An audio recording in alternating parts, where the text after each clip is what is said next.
ನೋಡ್ತಾ ಇದ್ರೆ ಅಶ್ವವೇಗ ಹೈಲೈಟ್ಸ್. ನಾನು ರೋಹಿತ್. ಕೇಂದ್ರ ಸರ್ಕಾರದಿಂದ ಅನುದಾನ ತಾರತಮ್ಯ ಪ್ರತಿಭಟಿಸಲು ಮುಂದಾದ ರಾಜ್ಯ ಸರ್ಕಾರ. ಜಂತರ್ ಮಂತರ್ನಲ್ಲಿ ಸಿಎಂ ಸಿದ್ದರಾಮಯ್ಯ ಭಾಗಿಯಾಗ್ತಾರಾ?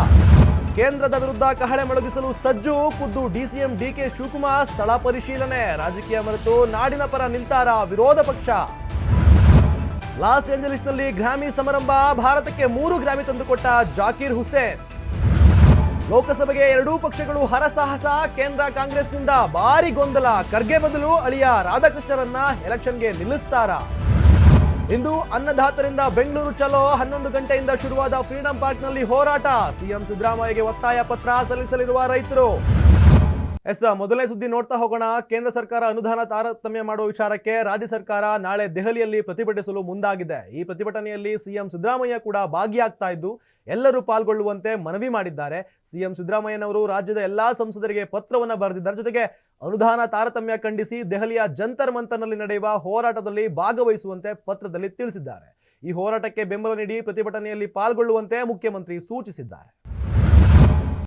ಇನ್ನು ಕೇಂದ್ರದಿಂದ ಅನುದಾನ ತಾರತಮ್ಯ ಆರೋಪಿಸಿ ಬಿಜೆಪಿ ಸರ್ಕಾರದ ವಿರುದ್ಧ ಕಾಂಗ್ರೆಸ್ ಹೋರಾಟದ ಕಹಳೆಯನ್ನ ಮೊಳಗಿಸಲು ಸಜ್ಜಾಗಿದೆ. ಇದೇ ಫೆಬ್ರವರಿ 7ಕ್ಕೆ ಅಂದ್ರೆ ನಾಳೆ ದೆಹಲಿಯಲ್ಲಿ ಪ್ರತಿಭಟನೆಗೆ ಮುಂದಾಗಿದ್ದು ಡಿಸಿಎಂ ಡಿಕೆ ಶಿವಕುಮಾರ್ ಖುದ್ದು ತಾವೇ ಜಂತರ್ ಮಂತರ್ ಸ್ಥಳ ವೀಕ್ಷಿಸಿ ಪರಿಶೀಲನೆ ಮಾಡಿದ್ದಾರೆ. ನಮ್ಮ ಸರ್ಕಾರ ಮತ್ತು ನಾವು ಜನರ ಧ್ವನಿ.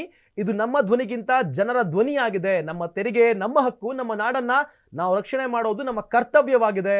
ಕನ್ನಡದ ಸ್ವಾಭಿಮಾನದ ಪ್ರಶ್ನೆಯಾಗಿದೆ ಈ ಒಂದು ಪ್ರತಿಭಟನೆ. ಬೇರೆ ರಾಜ್ಯಕ್ಕೆ ಎಷ್ಟು ಕೊಟ್ರಿ ಬಿಟ್ರಿ ಚರ್ಚೆ ಮಾಡಲ್ಲ. ಎಲ್ಲಾ ಶಾಸಕರು ಸಂಸದರಿಗೆ ರಿಕ್ವೆಸ್ಟ್ ಮಾಡಿದ್ದೇವೆ. ಎಲ್ಲರಿಗೂ ಕೈ ಮುಗಿದು ಕೇಳ್ತಿದ್ದೇವೆ. ಆಡಳಿತ ಪಕ್ಷ ವಿರೋಧ ಪಕ್ಷ ಸೇರಿ ಎಲ್ಲರೂ ಸೇರಿ 274 ಶಾಸಕರು, 75 ಜನ ಪರಿಷತ್ ಸದಸ್ಯರು, 28 ಎಂಪಿಗಳು ಹಾಗೂ 12 ರಾಜ್ಯಸಭಾ ಸದಸ್ಯರು ಸೇರಿ ಎಲ್ಲರೂ ಬರಬೇಕು. ಕೇಂದ್ರ ಸರ್ಕಾರದ ಮಿನಿಸ್ಟರ್ ಸಮೇತ ನಮ್ರತೆಯಿಂದ ತಲೆಬಾಗಿ ಕೇಳ್ಕೊತಿದ್ದೀವಿ. ಎಲ್ಲರೂ ಇದರಲ್ಲಿ ಭಾಗವಹಿಸಬೇಕು ಅಂತ ಕೇಳ್ಕೊಂಡಿದ್ದಾರೆ. ಇನ್ನು ಅಮೆರಿಕದ ಲಾಸ್ ಏಂಜಲೀಸ್ನ ಅರೇನಾದಲ್ಲಿ 2024ರ ಗ್ರಾಮಿ ಪ್ರಶಸ್ತಿಗಳ ಸಮಾರಂಭ ಒಂದು ನಡೀತು. ಈ ಅದ್ದೂರಿ ಸಮಾರಂಭದಲ್ಲಿ ದಿಸ್ ಮೊಮೆಂಟ್ ಆಲ್ಬಮ್ಗಾಗಿ ಸಂಗೀತಗಾರರಾದ ಶಂಕರ್ ಮಹದೇವನ್ ಮತ್ತು ಜಾಕೀರ್ ಹುಸೇನ್ ಅವರ ಫ್ಯೂಷನ್ ಶಕ್ತಿ ಬ್ಯಾಂಡ್ಗೆ ಪ್ರತಿಷ್ಠಿತ 2024ರ best global music album award ಸಿಕ್ಕಿದೆ. ಇನ್ನು best global music album award ಪಡೆದಿರುವ ಫ್ಯೂಷನ್ ಶಕ್ತಿ ಬ್ಯಾಂಡ್ನಲ್ಲಿ ಗಾಯಕ ಶಂಕರ್ ಮಹದೇವನ್, ತಬಲಾ ವಾದಕ ಜಾಕೀರ್ ಹುಸೇನ್, ತಾಳವಾದಕ ವಿ ಸೇಲ್ವಾ ಗಣೇಶ್, ಪಿಟೀಲು ವಾದಕ ಗಣೇಶ್ ರಾಜಗೋಪಾಲನ್ ಮತ್ತು ಗಿಟಾರಿಸ್ಟ್ ಜಾನ್ ಮೆಕ್ಲಿನ್ ಇದ್ದಾರೆ. ಪ್ರಶಸ್ತಿ ಲಭಿಸಿದ ಹಿನ್ನೆಲೆಯಲ್ಲಿ ಈ ತಂಡವು ಫುಲ್ ಖುಷಿಯನ್ನ ವ್ಯಕ್ತಪಡಿಸಿದೆ. ಇನ್ನು ಮತ್ತೊಂದು ಮಹತ್ತರ ಸುದ್ದಿ ಅಂದ್ರೆ 2024ರ ಲೋಕಸಭಾ ಚುನಾವಣೆಗೆ ಕಾವು ರಂಗೇರ್ತಾ ಇದೆ. ಹೀಗಿರುವಾಗ ಕಲಬುರಗಿ ಲೋಕಸಭಾ ಕ್ಷೇತ್ರಕ್ಕೆ ಕೈ ಅಭ್ಯರ್ಥಿಯ ಆಯ್ಕೆಯು ತೀವ್ರ ಕುತೂಹಲವನ್ನ ಮೂಡಿಸಿದೆ. ಯಾಕಂದ್ರೆ ಮತ್ತೊಂದೆಡೆ ಮಲ್ಲಿಕಾರ್ಜುನ ಖರ್ಗೆ ಸ್ಪರ್ಧಿಸೋದು ಅಂತ ಡೌಟ್ ಶುರುವಾಗ್ತಾ ಇದೆ. ಎಲ್ಲ ಕಡೆ ಸುದ್ದಿಯೊಂದು ಹರಿದಾಡ್ತಾ ಇದೆ.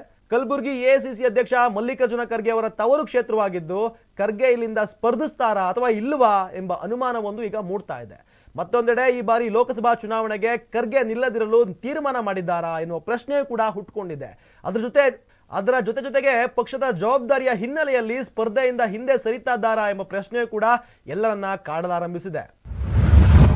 ಇನ್ನು ಕೇಂದ್ರ ಸರ್ಕಾರದ ವಿರುದ್ಧ ರಾಜಧಾನಿಯಲ್ಲಿ ಅನ್ನದಾತರ ಕಹಳೆ ಮೊಳಗಿದೆ. ಬಜೆಟ್ಗೂ ಮುನ್ನವೇ ಬೆಂಗಳೂರು ಚಲೋವನ್ನ ನಡೆಸಿದ್ದಾರೆ. ಹಲವು ಬೇಡಿಕೆಗಳ ಈಡೇರಿಕೆಗೆ ಒತ್ತಾಯಿಸಿ ಪ್ರತಿಭಟನೆಗೆ ಕರೆ ನೀಡಲಾಗಿದೆ. ಬೆಳಗ್ಗೆ 11 ಗಂಟೆಗೆ ಶುರುವಾದ ಫ್ರೀಡಂ ಪಾರ್ಕ್ನಲ್ಲಿ ಹೋರಾಟ ಸದ್ಯಕ್ಕೆ ಮುಂಚೂಣಿಯಲ್ಲಿದೆ. ಕರ್ನಾಟಕದ ರಾಜ್ಯ ರೈತ ಸಂಘಟನೆಗಳ ಒಕ್ಕೂಟ ಹಾಗೂ ರಾಜ್ಯ ಕಬ್ಬು ಬೆಳೆಗಾರರ ಸಂಘದಿಂದ ಪ್ರತಿಭಟನೆ ನಡೀತಾ ಇದೆ. ರೈತ ಸಂಘಟನೆಗಳ ಒಕ್ಕೂಟ ರಾಜ್ಯ ಕಬ್ಬು ಬೆಳೆಗಾರರ ಸಂಘದ ರಾಜ್ಯಾಧ್ಯಕ್ಷರಾದ ಕುರುಬೂರು ಶಾಂತಕುಮಾರ್ ಅವರ ನೇತೃತ್ವದಲ್ಲಿ ಪ್ರತಿಭಟನೆ ನಡೀತಾ ಇದೆ. ಇನ್ನು ಈ ಪ್ರತಿಭಟನೆಯಲ್ಲಿ ರಾಜ್ಯದ ವಿವಿಧ ಭಾಗದ 5,000ಕ್ಕೂ ಅಧಿಕ ಅನ್ನದಾತರು ಭಾಗಿಯಾಗಿದ್ದಾರೆ. ಬೆಂಗಳೂರು ಚಲೋ ಕಾವೇರುವ ರಂಗು ಮತ್ತಷ್ಟು ಹೆಚ್ಚಾಗಲಿದೆ. ಇದಾಗಿತ್ತು ಅಶ್ವವೇಗ ಹೈಲೈಟ್. ನೋಡ್ತಾ ಇರಿ ಅಶ್ವವೇಗ.